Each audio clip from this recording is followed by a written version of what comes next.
한국에서 약 8,000km 떨어진 덴마크의 한 가정. 고소한 김밥 냄새, 짭짤한 불고기 향이 가득합니다.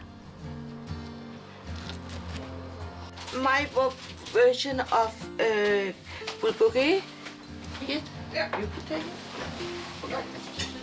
냉장고에는 커다란 김치통, 집안 곳곳 보이는 한국 기념품, 그리고 오늘 초대한 손님까지. 온통 머나먼 나라, 한국과 이어진 삶을 살아가는 이 사람들에게는 사연이 있습니다. My name is Nia Junta Nico Toftair, and I was adopted. 한국 음식을 솜씨 있게 차려내는 니아. 4살 때 한국을 떠나 덴마크로 입양된 니아는 어떻게 이런 음식을 만들어낼 수 있을까요? And some of the Korean dishes is made with my own recipes, and the Danish is just Danish. But some of it is from original recipe I can remember from back, because I was rather old when I was adopted. So sometimes I can remember smells and taste.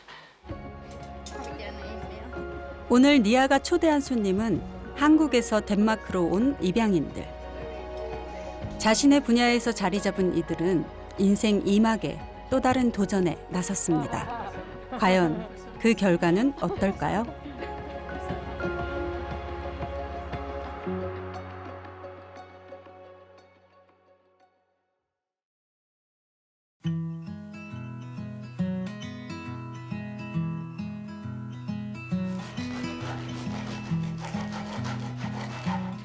한분영, 피터 밀러 부부의 아침은 빵으로 시작됩니다. 덴마크에선 당연한 풍경이죠. 아침을 먹으면서도 덴마크 뉴스와 여러 가지 서류들을 체크하는 두 사람의 아침은 늘 바쁩니다.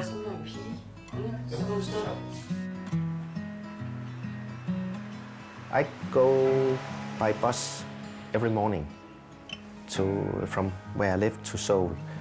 And then you look at other Koreans sitting in the bus, sleeping in the bus and so on.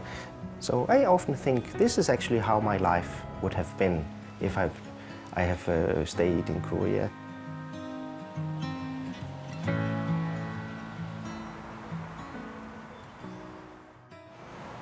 피터의 한국 생활이 시작된 이곳. And in Denmark, you would actually drink this as something modern. This is what my parents would drink, and people Pastor Kim's age or older. But and this one is what young people would drink. So totally different.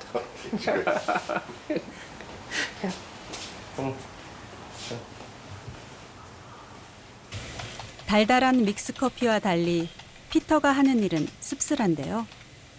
Two Danish adoptees that have been stolen from their biological parents.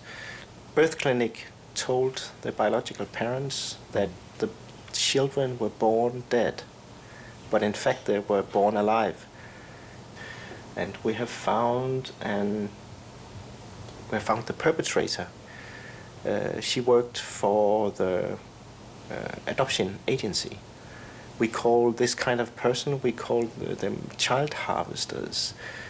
So people their job is to steal children and bring them to the adoption agency. Now we know about it. 마치 영화에나 나올 법한 사건을 조사하는 피터 뮬러. 국제 변호사로 활동하던 그는 뿌리의 집과 인연을 맺으며 입양 문제 해결사가 됐습니다. 김도연 목사는 1993년 스위스에서 한국계 입양인이 목숨을 끊은 사건을 계기로 입양인들을 돌보기 시작했고 그 인연으로 뿌리의 집을 운영하게 됐습니다. 해마다 자신의 뿌리를 찾기 위해 한국을 찾아오는 입양인은 약 2,000명에서 3,000명. 뿌리의 집은 이렇게 찾아온 입양인들이 머무는 숙소로 해외 입양인들의 쉼터 같은 공간이었죠. 거기 있는 시설이 이게 문제다 그러면 여기에 해당하는 사람 여기가 들어와도 그러나 20년간 운영되던 뿌리의 집 게스트하우스는 문을 닫고 새롭게 마련된 뿌리의 집 사무실에는 김도연 목사와 피터 밀러, 한분영 씨가 함께 해외 입양인들을 돕고 있습니다. April 6 and 보통 일이 아니죠. 이거는 기적이에요. It's a miracle that you are coming back to Korea and staying here and dealing with all the issues. And maybe for Korea it's so hard to find anyone like you.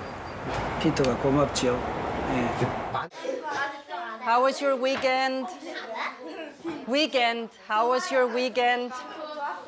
We know. 덴마크인으로 살아온 30년을 뒤로하고 다시 한국인으로 살아가고 있는 한분영 씨.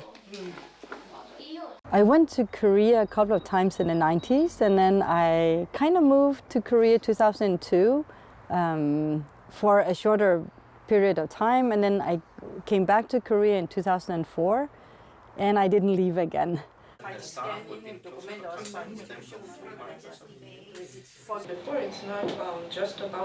한분영 씨는 입양인들의 이야기를 묶어 책으로 출간하고 오늘은 출판 기념회를 열었는데요. 학교에서 외국어를 가르치는 일을 하며 입양인들의 이야기를 듣고 돕는 일이 생활 전부라고 해도 과언이 아니죠. There's a lot of adoptees are actually surprisingly easily featured in Korean media. You know, we're not here to blame. It's not because I'm angry at mom or dad, because I don't know what happened. I don't know who made the decisions. I don't know the circumstances of this, but I certainly do think that I have the right to know. 양부모님의 외동딸로 아낌없는 사랑을 받으며 자란 그녀는 서울에서 열린 88 올림픽을 계기로 덴마크 태권도 국가대표로 성공했지만 한국을 향한 끌림은 어쩔 수 없었죠.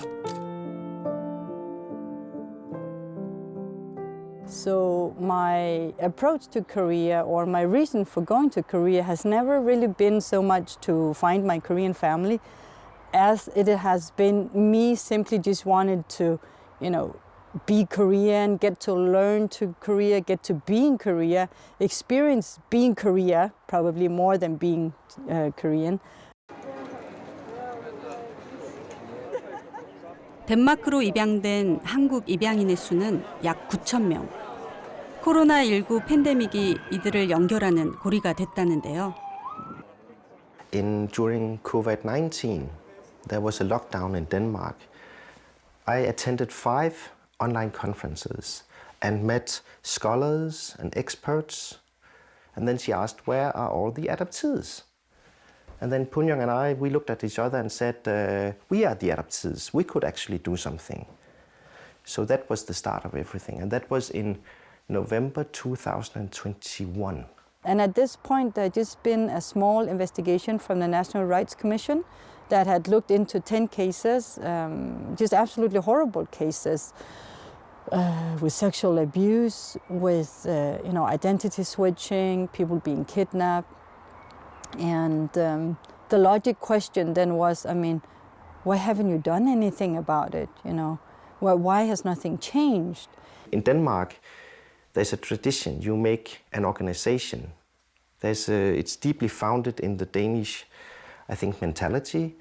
If you want to do something, then you make an organization, a collective with people with the same aims and ideas. So we made an organization called Danish Korean Rights Group. 덴마크 내 한국계 입양인들의 인권단체로 해외 입양 과정에서 발생한 불법성, 서류 조작, 인권 침해 문제를 알리고 진실 규명을 촉구하는 활동을 펼치는 DKRG. 2022년 한국의 진실 화해를 위한 과거사 정리위원회에 조사를 신청하며 입양의 인권 침해와 비리를 공식적으로 문제 제기한 최초의 해외 입양인 단체가 되었습니다. 이런 DKRG의 꾸준한 활동으로 2024년 덴마크 정부는 한국과의 해외 입양을 공식적으로 중단하기도 했죠. DKRG 회원은 무려 1,000명. 이들은 입양인의 알 권리와 정체성 회복을 위한 활동을 펼치고 있는데요. 입양인이라는 공통분모 때문일까요? 회원들 사이엔 한국의 정서인 끈끈한 정이 느껴집니다. Tak så mycket. Tak og 감사합니다. So we are very close and somehow, and of course we have our work to do, but we also feels like a family and somehow. Skål! Skål! 해외 입양 과정에서 어떤 일들이 있었기에 이들의 인생은 바뀌었을까요?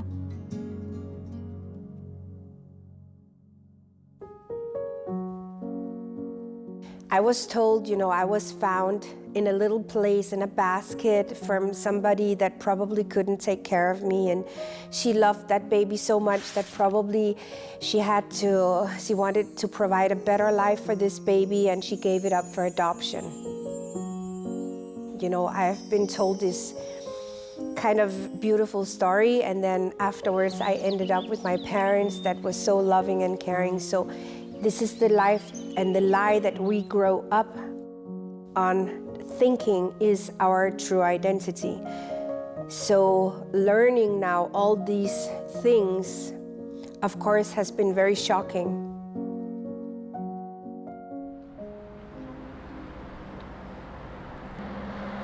나의 뿌리는 어디인가? 어떤 사연으로 친부모와 헤어졌을까? 진실을 찾고 싶은 해외 입양인들은 이상한 서류 앞에서 주춤거립니다. And Henriette has this written report that you received, and Henriette is here now to just take you through her conclusions. So we asked her whether there was a reason to change the birth date to an earlier date based on the medical record, the physical examination, because that's usually the indication you would use. And there wasn't.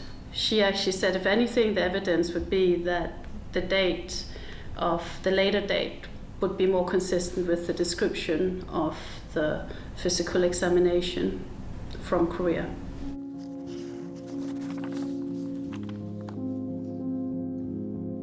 아이를 해외로 입양 보낼 때에는 호적 등본, 입양 동의서, 의료 기록 등 여러 가지 서류가 필요한데 메이블릿의 서류에는 이상한 점이 한두 가지가 아닙니다. And this medical record also here, you can see they changed the K number. Yeah.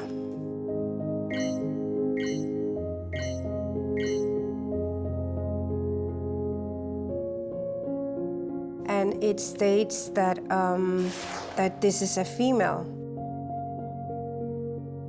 And on this document here, it states that it's a male.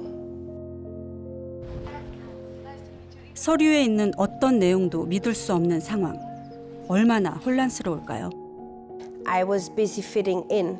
I was busy having a good time, forming my life. I think it was in the later years, having the children of my own, seeing what a baby of 3 months was able to do and how you could connect and what the baby's development was, that it made me reflect of the fact that I was this little, I was in an orphanage, who took care of me, these type of reflections.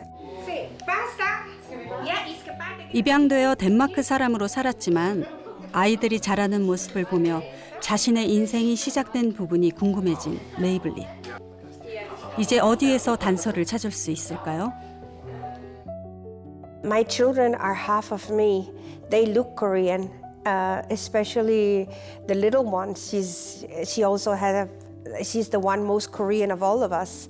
She eats only Korean food, and she really loves Korea. We all love Korea, though. Everything about the country and the food and the stuff. But I must say that for them, I also wish to find the truth about my identity. That at least they know what they're made of. 정체성을 찾는 여정에 어려움을 만난 입양인은 또 있습니다. 50대의 얀 호프만. And you were tiny, tiny, tiny. You were very skinny, and you were crying, and it was heartbreaking to listen to your cry. It says here that you only weighed 2,655 grams when you arrived in Denmark. And I think one of the things that's very striking is that in your medical record that was sent to Denmark for adoption purposes, it says here that you weighed 3.7 kilos. Yeah.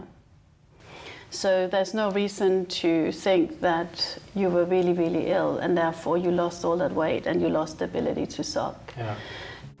And he explains why that is, right? Yeah. And attached earlobes are common in Korea. He actually researched this for you. And you can see here there's earlobe that's free. If you look at it here, it's attached. And it's attached. It's attached, yeah. So we compared it to, I think it was 7 pictures that you and your adoptive mother sent. And even in his records, it says that several places it actually says that he sucks very well. Well, he didn't. I mean, he didn't suck. He couldn't. Okay. You couldn't suck. It couldn't be Jan. This person is not the person they were promised to have. 사진 속 아기는 얀이 아닙니다. 서류 속 내용 또한 얀이 아닐 수 있습니다. 도대체 어떤 이유로 이런 일이 벌어진 걸까요? So to send a baby for international adoption, you have to have 2 things. You have to have a legal process in South Korea to make sure that in South Korea that this child, the baby, is available for adoption. But you also have to make sure that you have a matching process. And the matching process is one with the adoptive parents who are in a different country, and also different countries also have requirements that the baby has to, or the child has to be healthy, or at least not have anything seriously wrong with them. So we started noticing, going through all of the medical documents, that there were fabrications, falsifications in the medical documents as well. And we started realizing as well that there was switching, that we could also in the medical documents identify cases where one child had for some reason either died or been taken back by original family in Korea. Their adoption agency in Korea had taken another child and replaced them with another child.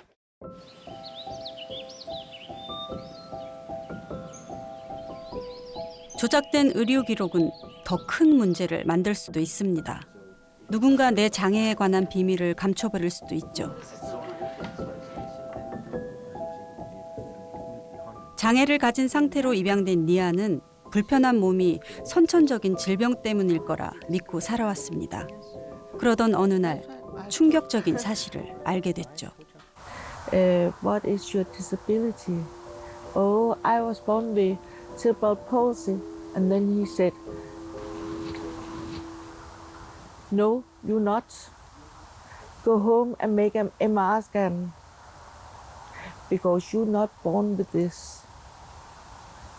And if he sees this, I hope maybe he can contact you and say I'm very grateful because I got that MR scan and it said I didn't have the abnormality that is in the brain to have this. 덴마크로 입양된 후 여러 차례 큰 수술을 하는 동안 태어날 때부터 가진 어쩔 수 없는 장애라 생각하고 견뎌낸 고통들. 그런데 그 아픔이 누군가의 실수였다면? You were a pretty looking child. This is the medical history that Holt sent with all of the children. And it says here near that you were a pretty looking child who limps on the left leg. This seems to be caused by wrong shots. Yeah. Yeah, so wrong vaccinations.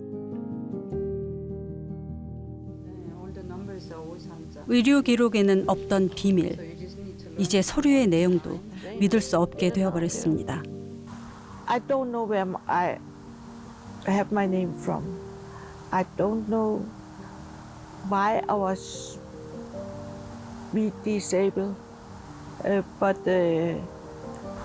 it's very important that I maybe can have the truth and reconciliation to me to look at my paper.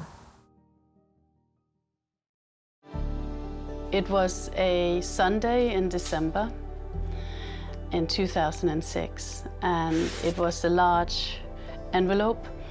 It was quite heavy, and first I thought it was something to do with tax from Denmark, because I could see it had been, that it was from Denmark.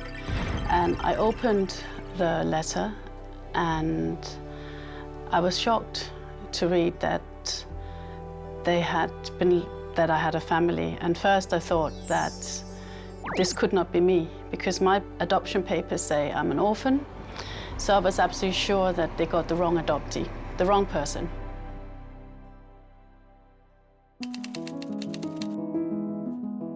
(1975년) 생후 3개월에 덴마크로 입양된 이바 호프만은 성인이 되어 친생 가족과 만났습니다. 그동안 버림받은 아이로 알고 자란 이바는 그제서야 가족들이 자신을 30년이나 찾아 헤맸다는 사실을 알게 됐죠. But they said it was right, it was correct, it was my family in Korea. So I asked the social worker at the agency whether she would, I said, how could this happen?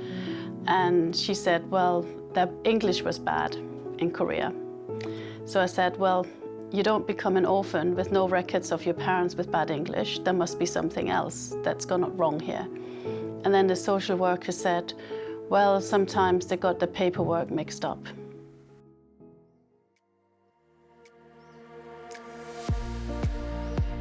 피터와 한분영 씨가 속한 DKRG는 해외 입양 과정에서 일어난 심각한 인권 침해 문제를 해결하기 위해 2022년 8월 조사를 신청합니다. Our essential problem is that we don't have documents. We don't have documents, which means we don't really have documentation. We don't have the evidence. So how do you pursue with a lawsuit? But then we're lucky that we start talking, in 21, 22, where it was still possible to submit cases to the Korean Truth and Reconciliation Commission. And so that's why we said, well, I think this is the track. I mean, let's try. We have not really made it big so far anyway, so let's give it a good shot. And that was a very busy summer. And we just starting writing. 한글로 된 신청서, 제출해야 하는 수많은 서류들. 해외 입양인이 조사를 신청하는 일은 쉽지 않았습니다. 하지만 진실화해위원회와 협의 끝에 영문으로 된 신청서도 만들고 제출해야 할 서류도 간소화했죠.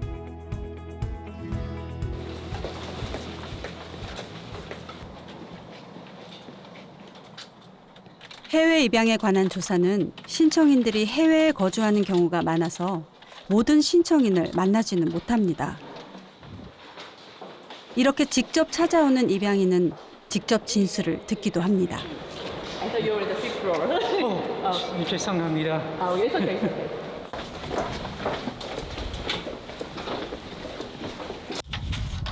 This is our argument about, yeah. Well, first of all, they said 2 years is too old, but then my mother looked at the picture and she said, okay, you can see, and you can scroll up if you want.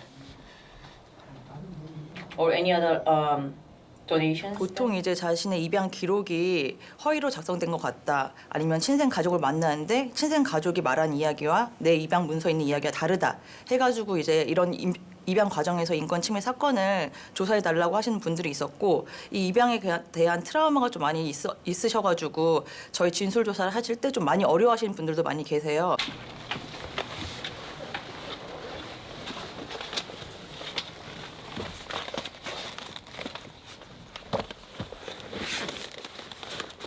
해외 11개국에서 쏟아져 들어온 367명의 서류들. 조사관들은 서류철 하나마다 입양인 한 사람의 탄생과 입양 과정의 증거를 수집했습니다. 조사를 하는 과정에서 이제 취득하게 되는 기록들의 유형이라고 봐도 될 것 같은데요.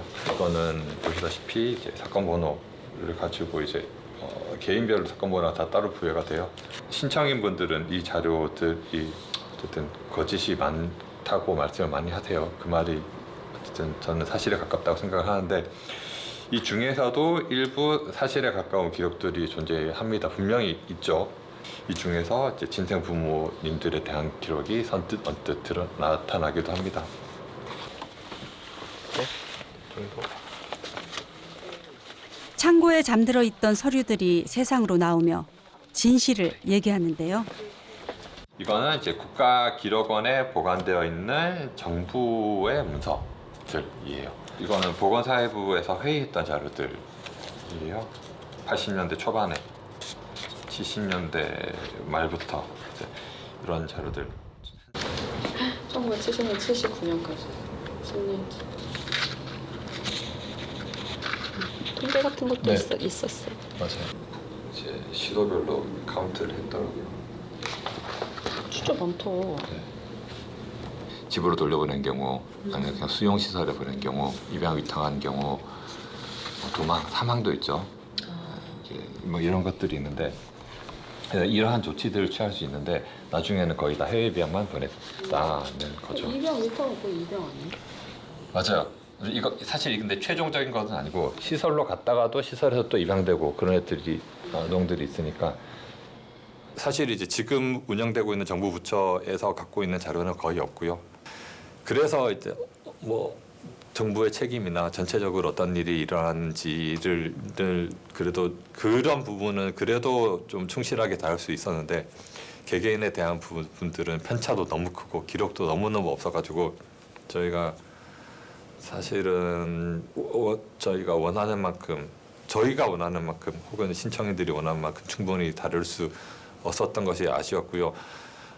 입양인 당사자분들이 입양을 겪을 때는 거의 신생아일 때잖아요. 많아봤자 뭐 5살, 6살. 자신의 기억이 되게 성숙되어 있지 않은 시점에 간 것이기 때문에 입양인들이 기억하는 것들을 통해서 저희가 좀 추출할 수 있는 것은 많지 않겠다. 오히려 그 입양을 보내야만 했던 뭐 사회적으로 입양을 강요받았던 친부모의 입장에서 어떻게 이 기억을 하고 있는지를 많이 좀 들었어야 되는데 저희의 조사의 조건 자체가 이제 당사자의 신청을 받아서 하는 것이다 보니까 본인의 신원이 여러 번 세탁이 되는데 근데 결국 내 원래 뿌리를 찾아가려면은 이 앞에 기록, 더 앞에 써있던 기록, 나를 최초로 발견했을 때의 기록이 어떻게 되어 있느냐 이거를 다 종합해야 나오는 것인데 저희 신청에는 대부분은 이 최초의 기록이 없는 분도 너무 많으세요. 그럼 이분은 지금 나의 신원이 정확한 신원인지 내가 진짜 버려진 아이가 맞았는지 이거를 알 방법조차 없는 거죠. 이 써있는 기록이 정확한지 확인할 방법이 없고요. 그러니까 어떻게 보면 나의 뿌리를 찾을 내 원래 정체성이 무엇인지 찾을 기회를 다 박탈당한 것이기 때문에 좀 중요한 인권 침해 문제가 아닐까 싶습니다. 2022년 조사를 개시해 조사 기간 약 2년 2개월 동안 입양인 42명의 대면 진술, 23명의 참고인 진술 조사, 국가기록원, 대통령 기록관, 입양 알선 기관 등 방문 기관 15곳에서 자료를 찾아냈습니다. 그 사이 유럽의 각 나라에서 조사관들이 찾아와 정보를 공유했죠.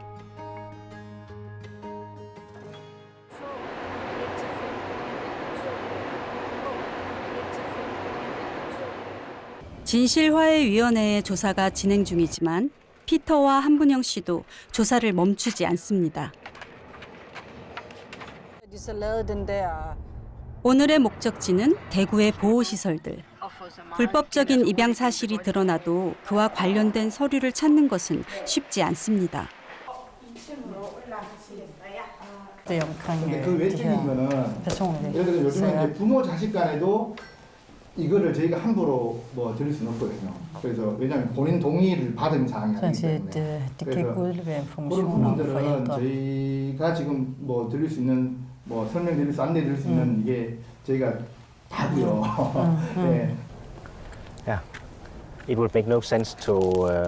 Så der er kæmpe kort derovre. Yeah, so it's a second. 개인정보보호법은 꼭 필요하지만 해외 입양인들에겐 친가족의 정보를 차단하는 가장 높은 벽입니다. 입양인들을 절망시키는 또 하나의 벽은 너무도 많이 지나버린 시간. 조금 더 정확하게. 그래도 네, 관련된 서류는 저희들이 하나도 가지고 있는 게 없습니다.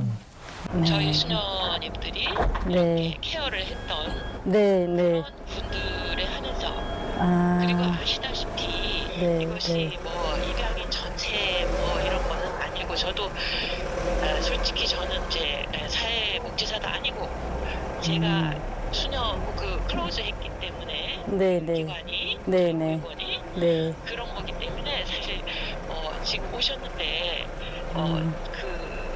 Everything is kept a secret. You cannot get any information. If you go to the adoption agency, my experience was that during 13 years, I have collected 16 pages of adoption documents. So I made an appointment, as other adopters do, an appointment with Withhold, to come and see my original documents. I had 16 pages in English, and all the documents said that they were correctly translated from Korean. So I would like to see the Korean original documents. So when I came to Hold, I came with my 16 pages.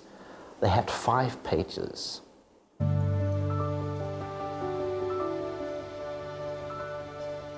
진실화해위원회의 조사가 진행되며 해외 입양에 대한 국제적 관심이 높아지자 입양과 관련된 나라들도 조사를 시작했습니다. And so, the committee began its work in the fall of 2023 and is expected to deliver its report by the end. And what we are wondering about is whether it will describe the laws and regulations in different periods of time. 나머지 약 340여 건 중에서 홀트 절반, 그다음에 이제 한국사회공사회 절반 이 정도를 차지하고 있습니다. It is really helpful for us to be able to have those more in-depth conversations that we can have with people who have really looked closely into past practices. 조사를 마친 스웨덴 입양위원회는 불법 입양과 비윤리적 관행이 지속적으로 발생했다고 결론지으며 2028년 말까지 해외 입양을 완전히 중단할 것을 권고했습니다. 덴마크와 노르웨이도 해외 입양 과정에서 발생하는 불법 행위가 위험 수준이라며 2024년에 해외 입양을 전면 중단했습니다.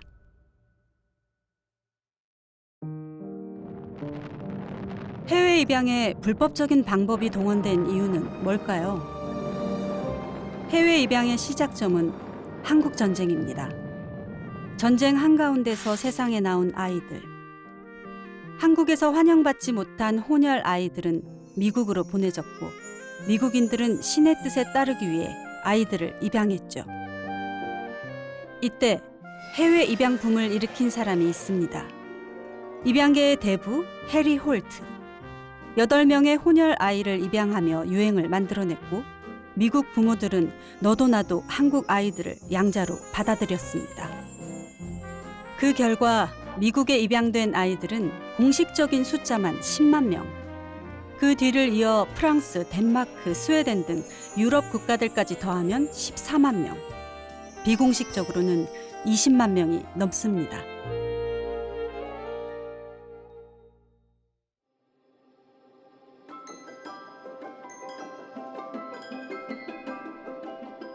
미국 서북부 오레곤주의 작은 마을 크레스웰. 이곳에 있는 작은 박물관에서 홀트의 흔적을 찾을 수 있었습니다. You have to take it off. But this is about my family.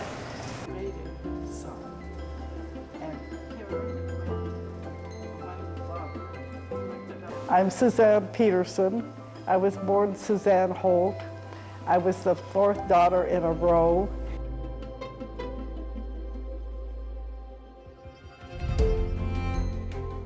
The Korean War was terrible, devastating. People had to flee from North Korea and go along and try and find some food for them and their family while they were traveling, and things were terrible.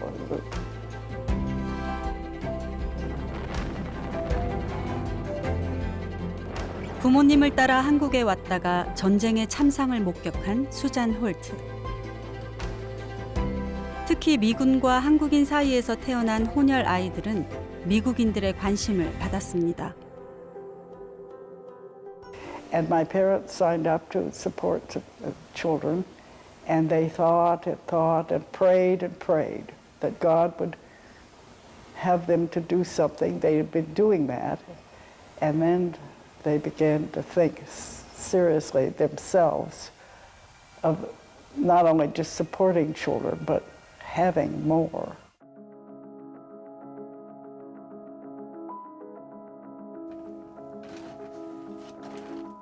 여기서 한 가지 의문이 듭니다. 당시 미국은 인종차별이 심했는데 어떻게 아시아의 작은 나라인 한국의 아이들을 입양한 것일까요?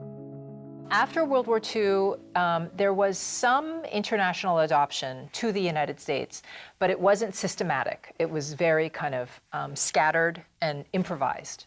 And then in 1953, Congress passed the Refugee Relief Act, and it provided visas for 4,000 orphans per year.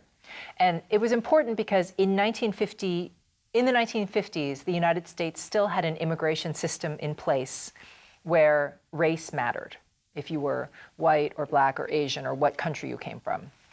The 1953 Refugee Relief Act was special because it just said 4,000 orphans, and it didn't say what race the orphans had to be. So the Korean quota was only 100, right? So even if like orphans were every single one of those visas, only 100 would have been able to come in. So the Refugee Relief Act actually allowed 4,000 orphans of any race. So it was a very, very important loophole that people like Harry Holt were able to use in order to bring children to the United States from Korea. 당시 소련과 냉전 중이었던 미국은 자신들과 좋은 관계를 맺을 우방이 필요한 상황이었고 전쟁 중에 발생한 혼혈아들을 방치할 경우 나빠질 이미지를 우려해 해외 입양을 적극적으로 추진하는 상황이었죠. 이때 영웅처럼 나타난 해리 홀트. 8명의 한국인 혼혈 아이들을 입양하며 미국의 한국 아동 입양 붐을 불러일으킵니다.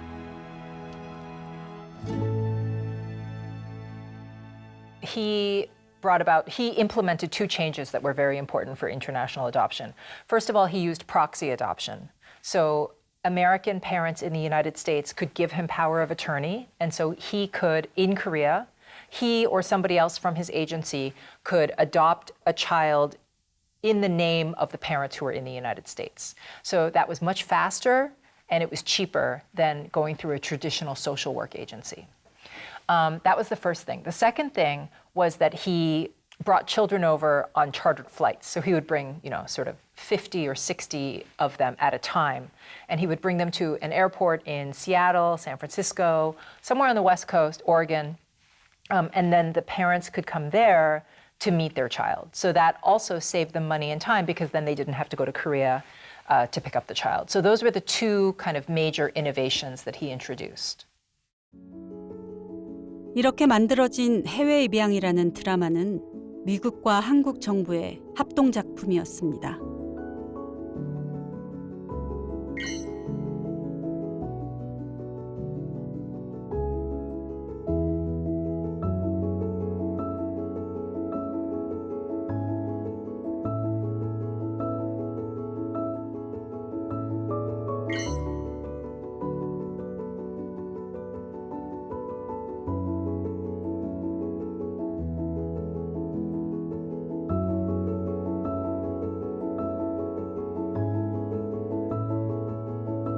이승만 대통령은 국무회의를 통해 해외 입양이 원활히 진행되도록 각 부처에 지시했고 1961년에는 해외 입양을 위한 고아 입양 특례법을 만들었습니다.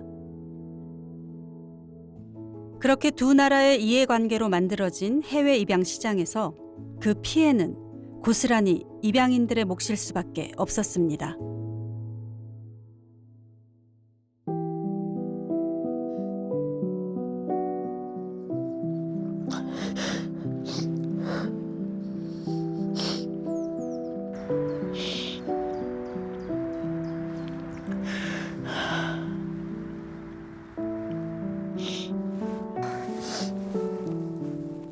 오랜만에 찾아온 양부모님의 묘소. 자신을 진심으로 사랑해준 양부모님의 곁을 끝까지 지키지 못한 죄책감. 그리고 해외 입양인이라는 꼬리표를 달고 살아가야 하는 마음은 돌덩이처럼 무겁기만 한데요. 도대체 입양이란 단어는 입양인들에게 어떤 의미일까요?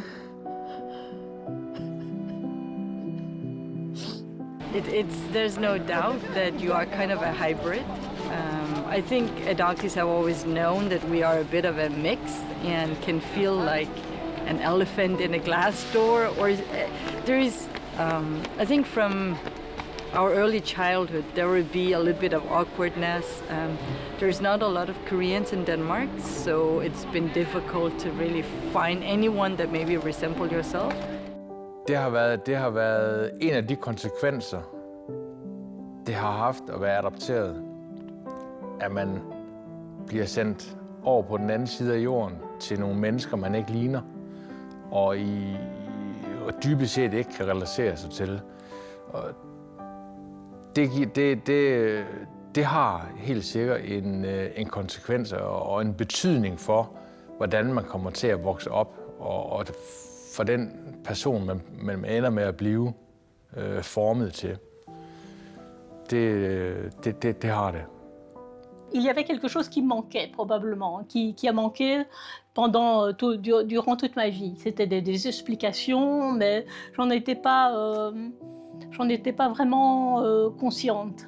J'ai simplement des sensations de vide, ou bien à chaque fois de devoir expliquer d'où je venais. Mais ce n'était pas tellement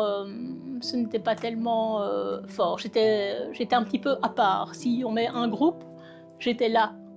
Le groupe est ici et la sensation que j'avais, c'était d'être en dehors d'un groupe.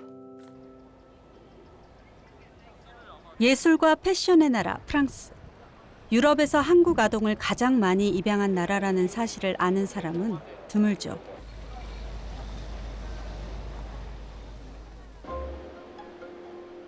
파리의 한 작업실에서 3명의 예술가가 의견을 나누고 있는데요.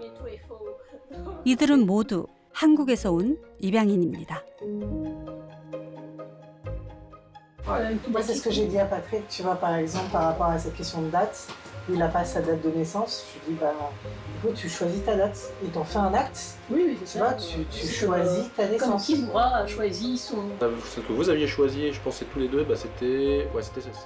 이들은 해외 입양되거나 다문화 가정에서 탄생한 한국계 예술가들의 집단 오카프의 멤버로 한국과 유럽 사이에 놓인 자신의 정체성을 바탕으로 예술 활동을 하고 있습니다.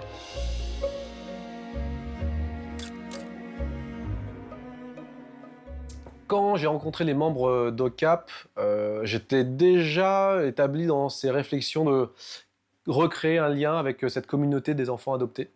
Ce qui est très bizarre, hein, au début, parce que moi, dans mon idée de rejet finalement de la Corée, j'étais aussi presque dans le rejet de l'autre enfant adopté, de l'asiatique en règle générale.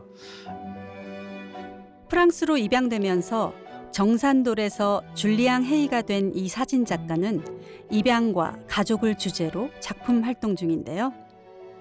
Mon fils qui est là, c'est moi entre guillemets.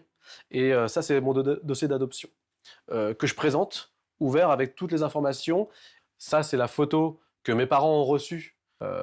Pourquoi j'avais des yeux bridés, pourquoi j'avais cette couleur de peau, alors que je me sentais finalement blanc, culturellement parlant. Et donc, il y avait un décalage entre mon apparence physique, en tout cas ce que les gens faisaient ressentir, et ce que je vivais moi dans l'intime, dans ma famille, où finalement, c'était pas du tout une question, évidemment, c'était pas du tout une problématique. Et ce qui fait que ça a effectivement nourri un certain nombre d'interrogations dans ma manière de grandir. Donc oui, ça lui donne de la grandeur parce que finalement, c'est ma grande sœur, donc j'ai toujours été un peu en dessous d'elle. Et ça a toujours été, comme je disais, un repère, un pilier. Elle était la première enfant adoptée de la famille. Il s'agit de mes parents, donc ma mère et mon père. Et il n'y a rien à suggérer, c'est juste... 우리가 속한 가장 작지만 가장 많은 영향을 미치는 사회는 가족이라고 하죠. 이 가족과의 관계를 통해 줄리앙 헤이는 하고 싶은 말이 있습니다. Au début, pour moi, c'était pas un sujet. C'était pas quelque chose d'intéressant. C'est en grandissant, c'est à la naissance de mon fils beaucoup, que j'ai pris conscience que j'étais ancré dans cette manière de créer du souvenir et créer du lien. Et très naturellement, mon appareil photo est devenu une espèce de prolongement. Je me suis dit, mon sujet, ça va être ma famille, parce que j'avais évidemment cette particularité d'être un enfant adopté, cette spécificité, et aussi cette configuration. C'est-à-dire que, pourquoi le sujet de la famille? C'est que j'avais envie de partager ma vision de la famille, en tout cas mon expérience personnelle, et d'universaliser mon expérience. C'est-à-dire que je trouvais que mon sujet en tant que tel, ma famille, c'est pas très intéressant. Donc, quand j'étais étudiante aux Beaux-Arts, je travaillais autour de la question de l'identité, du fait de mon état d'être adoptée. J'ai beaucoup travaillé dans le fait qu'il y avait un réel décalage entre ce que je pouvais représenter, c'est-à-dire je représente une femme, quand on me voit, on voit une femme coréenne, et à l'intérieur de moi, je me sens non seulement complètement française, donc je rêve de moi complètement blanche, occidentale, je me vois jamais en fait asiatique, et donc l'idée c'était, j'ai beaucoup travaillé autour de ça, du fait de porter deux identités. 언제 어디서 태어났는지도 모른 채 프랑스로 입양된 아가트 루프루트. 한국을 방문해 친어머니를 찾던 여행을 모티브로 마더랜드라는 작품을 탄생시켰습니다. Je pense que l'influence qu'a eu l'adoption sur l'ensemble de ma vie, je pense que j'aurais jamais été sans doute... Non, pardon. Je reprends. Je n'aurais jamais été artiste, je pense, si j'avais pas été adoptée. Je pense que ça m'a poussée très tôt à devoir créer un autre langage, un langage qui soit le mien, qui soit ni celui de la France, ni celui de la Corée, mais qui soit quelque chose, une espèce d'alternative pour ma survie. 이렇게 해외 입양은 한 사람의 인생을 완전히 뒤바꿔버리는 거대한 사건이라는 걸 이 예술가들은 세상에 외치고 있습니다. 과거의 작고 가난한 나라의 이미지는 벗어버리고 세계 곳곳에 문화 대국의 위상을 떨치는 한국.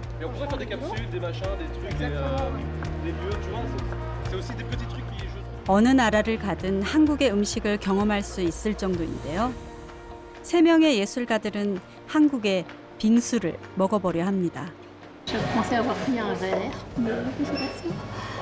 Ah là là, d'accord. Qu'est-ce que c'est? Tu prends une grosse cuillère, c'est la gaspille en dessous là, faut que ça aille après. Ah ouais, non, arrête. Tu prends tout et bim. C'est quoi ça? C'est quoi ça? Ça c'est de la glace? C'est de la coco. C'est de la coco là? Il y a de la coco à la place de la glace? Est-ce qu'on met dans notre assiette plusieurs... La coco là?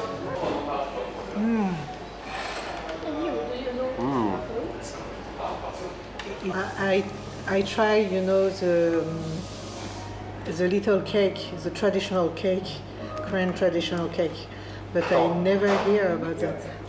Did you try dalgona? Dalgona. Dalgona is une espèce de pâtisserie de biscuit. 이들에게 한국은 그리우면서도 미운 나라. 오드 레스파네르는 그 두 가지 마음을 바탕으로 작품을 창작합니다. Ma manière de travailler était connectée sur l'identité et le fait d'avoir deux identités, enfin avoir une identité mais partagée entre deux racines différentes. Le côté asiatique, le côté coréen et le côté européen. Et en fait, probablement le chargé de Han, dont on avait parlé tantôt, toutes mes créations étaient chargées de Han. Par rapport à la Corée et l'identité coréenne, donc c'est le lieu, le centre de préoccupation commune, je dirais, entre OCAP et mon travail, c'est que on n'est plus tout à fait coréen et pas tout à fait français ou belge.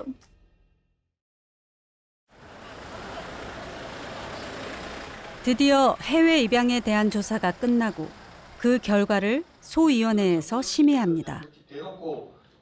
조사가 잘 진행됐는지, 피해자의 범위는 어디까지 정할 것인지를 회의를 통해 협의하는 과정이죠. 여러 번의 긴 논의, 갑론을박이 벌어지고 드디어 조사 결과가 결정이 됐습니다. 하지만 이게 끝이 아닙니다. 다시 한번 전체위원회에서 결과를 살펴볼 차례입니다.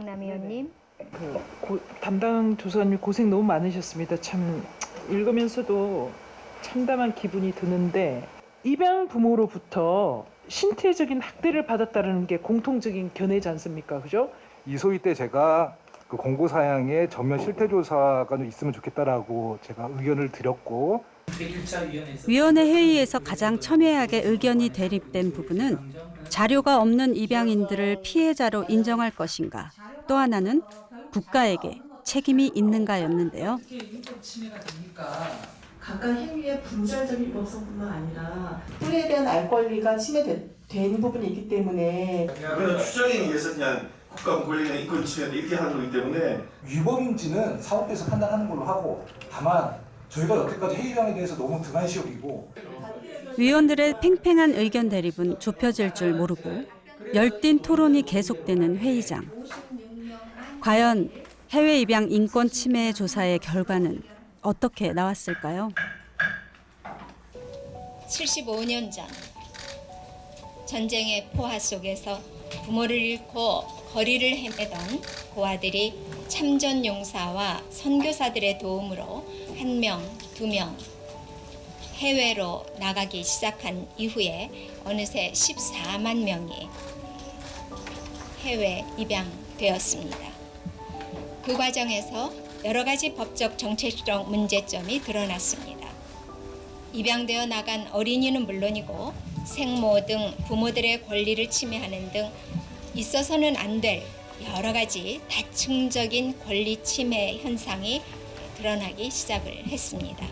Today be the beginning for not just some adoptees, but for all adoptees, our families here in Korea and abroad to begin a journey towards reconciliation. But today is not only about the past. We cannot turn back time. We cannot change the past.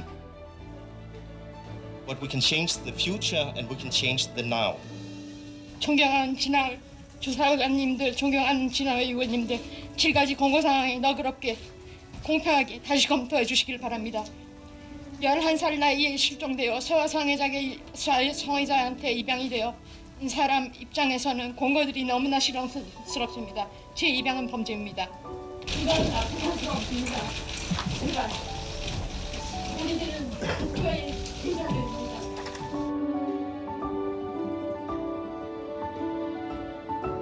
진실화해위원회가 조사한 해외 입양인 인권 침해 사건의 결과를 발표하는 기자회견장. 해외 입양인들은 마지막까지 진실이 제대로 밝혀지길 바라는데요.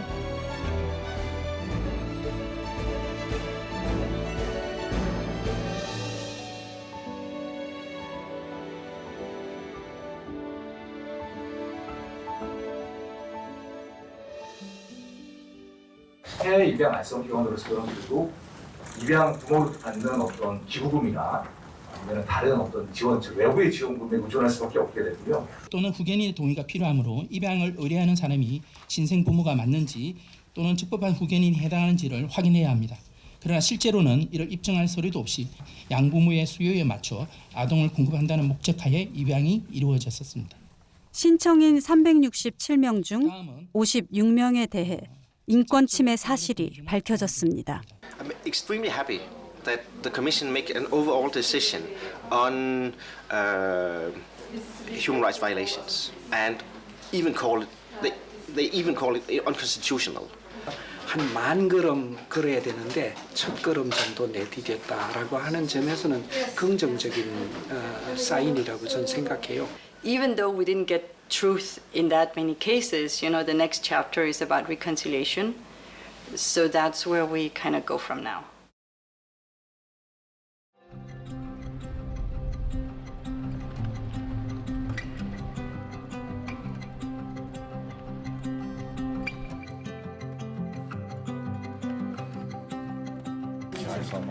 진실화해위원회가 해외 입양에 문제가 있음을 밝힌 후 DKRG 회원들은 80년대생 젊은 해외 입양인들에게 발생한 입양 문제를 해결하기 위해 다시 움직이기 시작했습니다. 그리고 그들의 노력은 덴마크를 흔들고 있습니다.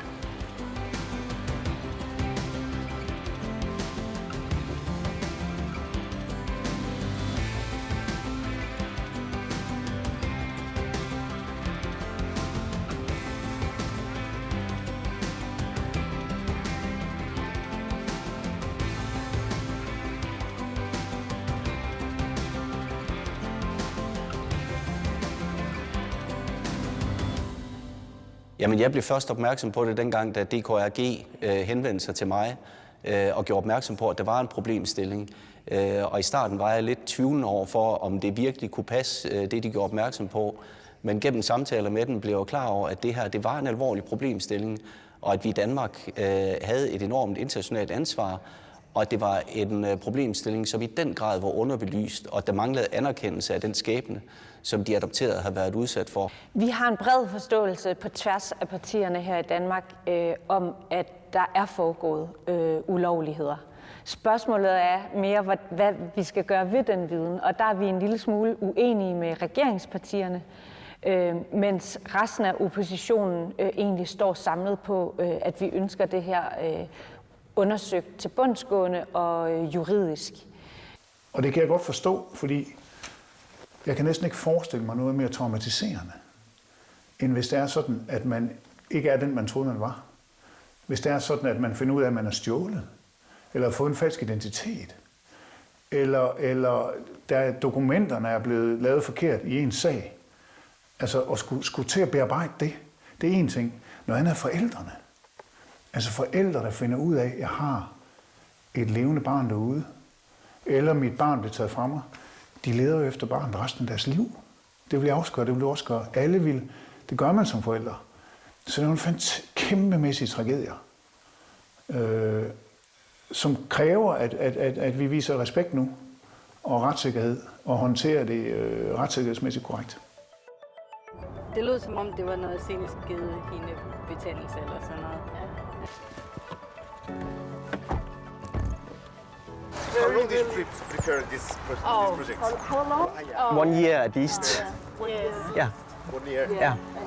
Collected evidence and files and witnesses. 진실화해위원회의 조사 결과를 바탕으로 진실에 한 걸음 더 다가가기 위해 움직이는 DKRG 회원들.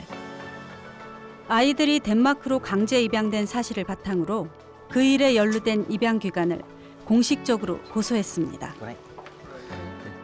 Børnegårdsvej. Okay. Ja. Så der, I vinder lige den store i lotteriet. Det kan man da sige. Og når vi ved, hvordan og hvorledes, fordi vi har derudover der ligger der 20 bilag.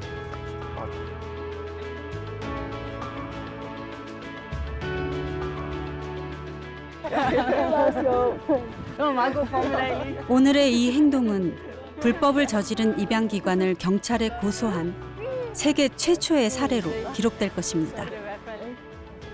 And so according to the Convention on Enforced Disappearance, which Denmark has ratified, Korea has also, we have made a police report because Danish citizens have been forcefully adopted. And the special thing about this convention is that you can actually see at the whole chain of responsibility.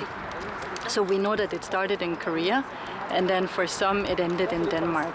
We have for several months actually asked the Danish minister to look into these matters. She refuses. And so thinking about what next step can we take, we've now chosen to submit this, how do you say? 고소했어요. How do you say?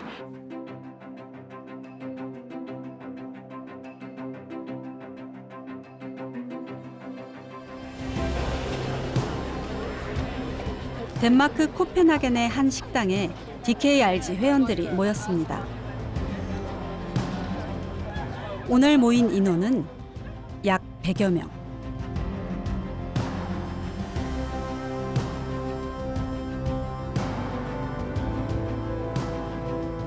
상처를 가진 이들이지만 함께라서 든든한데요. 오늘은 좋은 소식도 있습니다. To grupper af afgørelser. Den ene, den handlede om det overordnede ved adoptioner. Og der konkluderer man, at der er foregået forfalskninger systematisk i alle adoptionsdokumenter.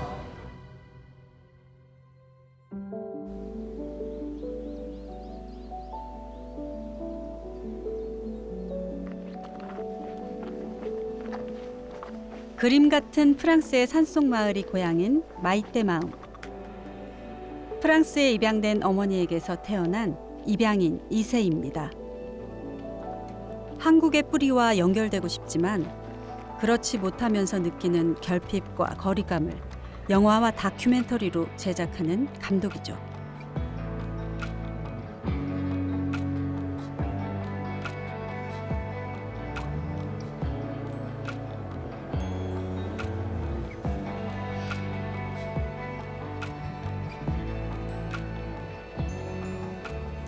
My mom, she called me Maite as my first name, and then she also chose Minh Tam. So Minh Tam is my legal second name, and it's a Vietnamese name. So because I look mixed Asian, people were always confused that I'm actually half Vietnamese, not half Korean.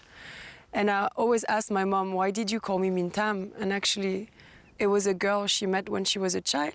I guess she wasn't surrounded by so many Koreans, so she met a Vietnamese girl, she liked her, and she was called Minh Tam. So that's how she chose my name.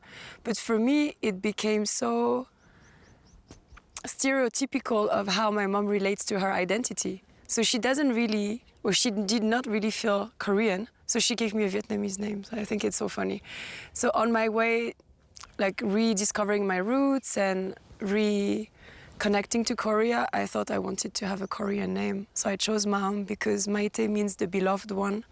Minh Tam means pure heart. So I wanted to have a name that was resonating with those two names, and Maum means heart and spirit. So that's why I chose that name. I find it very beautiful.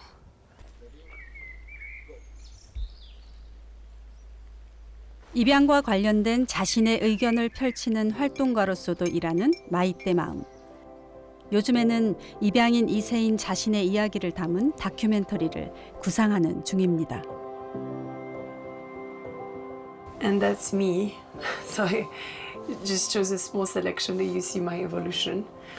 City, in the countryside, but you see it's like a city kind of thing, but it has mountains all around. So this is the kind of landscape I grew up in. Buganza mountain, yeah. So I did this as some kind of symbolic action. I wanted to climb that mountain also, you know, because I feel like a lot of people never thought about us.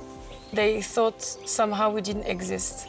They never thought what happens after the adoptees.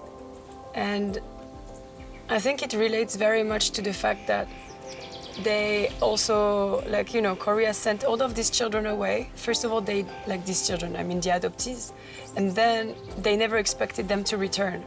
So of course they never expected their children also to come to Korea. And I feel like sometimes they don't really understand. 입양인 2세 단체인 도케드로 활동 중인 마이떼 마음. 그들은 해외 입양이 단지 개인에게 일어나는 일이 아니라 주변의 친구, 가족의 삶에 깊은 영향을 미친다는 사실을 알리고 있습니다.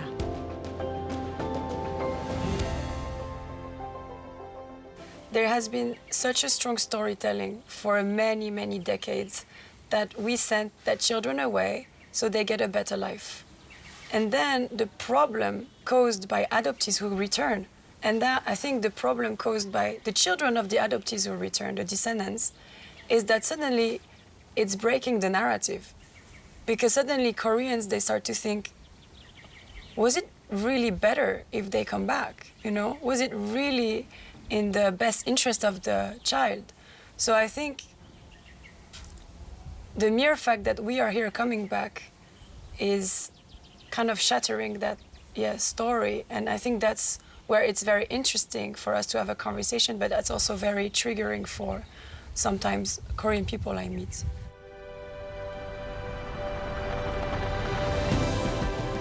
해외 입양이라는 이름 아래 잃어버린 시간과 기억.